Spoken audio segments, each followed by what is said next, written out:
Hey everybody, welcome back to the Fuller Homestead. My name is Brian. It is crazy cold. We had a little bit of sleet and ice last night. I guess that was kind of redundant. Sleet and ice are the same thing.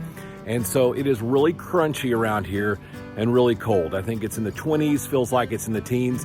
Of course, it is the day we would need to be putting the nesting boxes, or at least one right now, in with the rabbits, because starting tomorrow through the weekend will be the time, hopefully, that we'll have some baby bunnies. So we're gonna head out to the rabbits, put a little bit of hay in here, get Cuddlebug all situated with her new nesting box, and then we'll take back into the shop and we'll show you what's going on there, kind of catch up on some things. Out here at the chicken coop, we got some girls inside waiting their turn to lay some eggs because, of course, they only use about 3 nesting boxes. So this is Miss Cuddlebug, and she is way back in there. I hope she already hasn't started making a nest. But we're gonna put her a nesting box in there and put some good alfalfa hay in there to start with, and then she can make the rest with what she's got in there. So there's some fresh hay for her. We'll put a little bit in there, and then we'll set her up.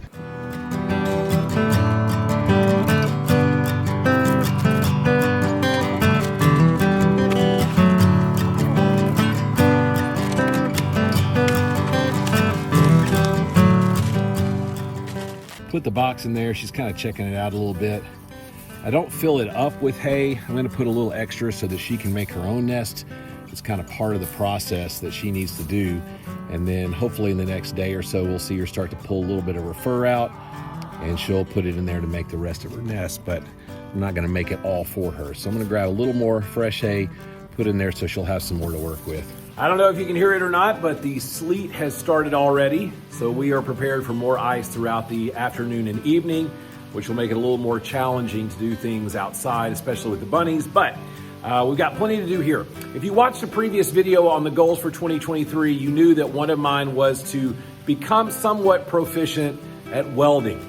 So I've done a few little projects here, and I want to show you what we've got and then tell you what we're going to work on right now. If you watched our shop tour video from quite a while back, you know that this area is going to be the metal shaping and welding area of the shop. Since we last spoke, I went and wired a new 220 plug over here. I fixed up this Lincoln stick welder. Let's see, what all did I do to it? I replaced the fan inside it. It runs so quiet now. I also put a brand new power cord on it, a brand new plug. The other plug works, but it was a splice of about at least 3 different plugs. It was kind of a crazy deal, and it was a little too long. So I made a 20-foot cord out of this. It works great. Those are the original leads. I just simply put a mixture of Vaseline and mineral spirits. It's a 50-50 mixture. Not only does it revitalize the casing of the cable, but it cleans it nicely. So new fan, new cord, kind of oiled the thing down, cleaned it up as best I could. I could have done a total restoration on it, but I thought, no, I like the way it looks. So here's what we're gonna do for today. I wanna make this a little more portable than it is currently. I went to Harbor Freight and I picked up this Vulcan cart for the MIG welder. It used to sit on that 3-tiered red cart over there, but I've got other plans for it. So I'm happy with the way this is, but I just didn't want to do the same thing for the Lincoln welder. I could have bought a wheel kit for it, but I think I'm gonna do another idea. I also picked up this $89 small welding table from Harbor Freight. It's not what we're gonna end up with, but it's nice for right now so that I can practice on some things. So let's get a little bit better angle and shot, and I'll show you what we're gonna do to make this hand truck that I've got it on right now a little more workable as a movable station for this welder. All right, so the goal with this thing is not just to make the welder movable, right? I can do that just moving it where I want to, but I want to make this not just a hand truck. I want to make it an actual welding cart with some things that I already have. So let's talk about the first step, and then I'll kind of walk you through what I'm thinking. One of the problems with moving this thing around is not just the weight, but it's all of the cords that go with it. You've got the grounding leads, you've got your stinger, and you also got your power cord. So the first thing that I want to do is to make some brackets here for the side so that I can loop over the 2 leads, right? Then on the back, I'm going to do something where I can wrap up the cord, but I haven't gotten to that part yet. I'm going to utilize this bar here. I went to my scrap steel pile and I found these pieces of metal that I think went to an old toolbox to kind of lock it in place. I'll never use that for this. So I'm gonna go over to the vise. I'm gonna make some bends in this metal, and the goal is to tap this in right here. We're gonna bend it out and then bend it out this way. We'll do that on either side to make the loop. So let's go over to the vise and start doing some bending. In order to make this somewhat uniform, we're gonna go ahead and measure down. I'm gonna start with the straight end here. I'm gonna go down about 3 inches. That will be actually attached to the cart itself. So we'll mark that off on both sides. And that's where we'll make the first bend. And then I think we'll come out about 4 inches to make our second bend, because I don't anticipate needing that more, for the leads anyway. Power cord might need a little bit more. And then we'll probably bend it up another, let's say 2.5 inches. Maybe a little overkill, but that's all right. And like I said, the only reason we're doing this is just to make them look a little uniform. None of these colors are gonna match, so it's not like we're going for any beauty points here. We really are just going for functionality. We're gonna mark up just at that bend there. We're gonna bend it towards us and hope it doesn't break. Paint's gonna peel, but that's okay. There's our first bend, and I was right, the paint did peel. That is okay. All right, so let's see what we can do here. So you can kind of see what we're going for here.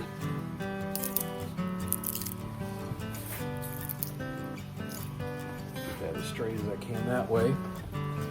All right, let's kind of bring it in this way now.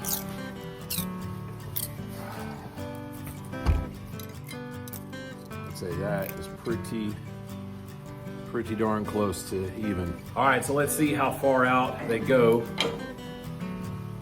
Yeah, that's not too bad. I don't mind that at all. Now I know some of you are probably thinking, hey Brian, why don't you put them like this, and then that way it'll be out of the way. You got more of a narrow profile, but I've got something that I'm gonna put here. I haven't told you yet. So we're gonna put these out to the side. And since my power cord is gonna be on the back, utilizing these 2 braces here, this will be perfect. So we're gonna make this a little bit lower. All right, I like that. Let me go get my drill and we will get these attached. I'm gonna wind this lead up a little bit just so I can see what kind of width I'm looking at and how it would sit if I put it there. It's gonna be up out of the way of the wheel. I've got plenty of room. In fact, now that I look at that, I could make that bend a little bit narrower. That was a little excessive if you ask me. Let me give you a better shot of that. See how much space I've got there? I think I wanna bend this narrower. I won't bore you with the bending at the vise. I'll come back when these are done.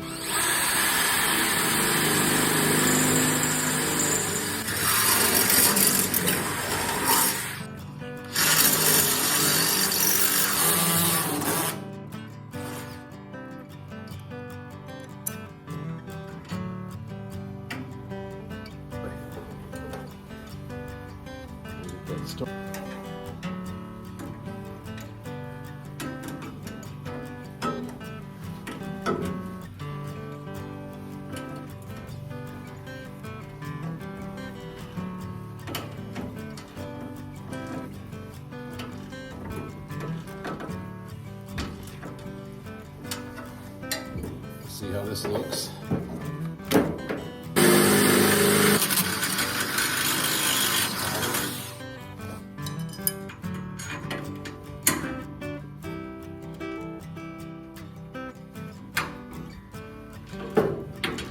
There it goes.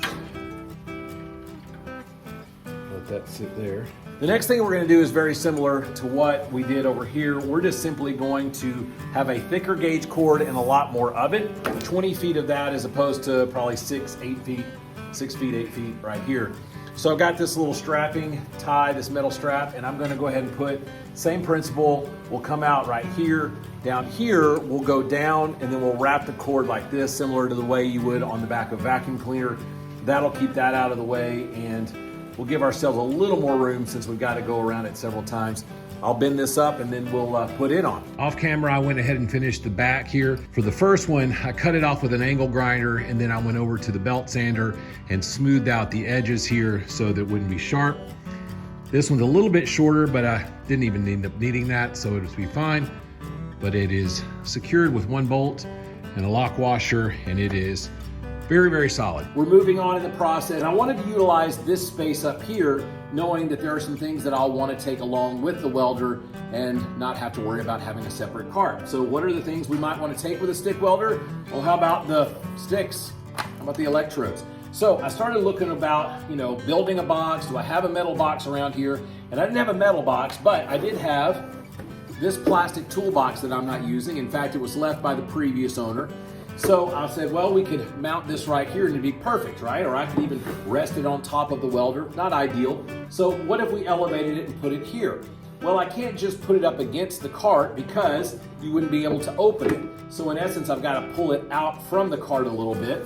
Started thinking, why don't we just build a shelf? So I went over to my scrap pile and I found 2 of these shelf hangers. So we're gonna put both of these right here, and we're actually gonna put a piece of plywood across the top of it, in essence, make a shelf. Right now, I'm gonna go ahead and bolt this plastic toolbox to that shelf to keep it stable. But if I wanted to in the future, I could just strap it to the shelf and then I could utilize that shelf for other things. But the next step is gonna be adding a shelf right here on the top.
A little bit of a dilemma here. I've got all of this empty space that's right here that I would like to utilize. I would hate for it to be, just open like this. This is going to be fine as far as height goes. Once this closes, I've got plenty of area up above for my hands to use the actual, whole dolly here.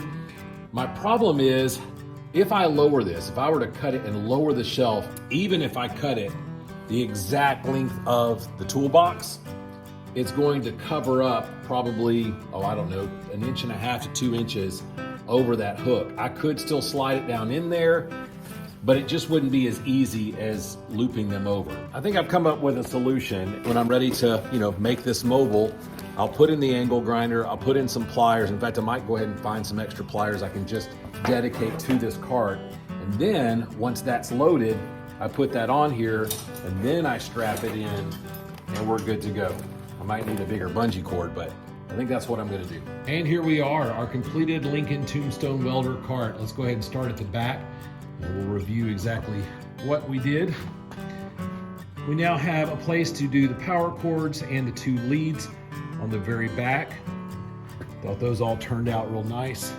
And then in the front, of course, we have our mounted toolbox up here that is now containing the electrodes that we might use. And it is mounted to that shelf.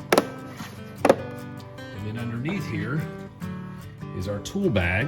I have an angle grinder, an extra battery. Actually, that is the only battery. A couple of different clamps.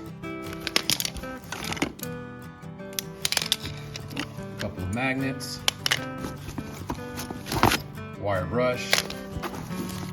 And a pair of pliers.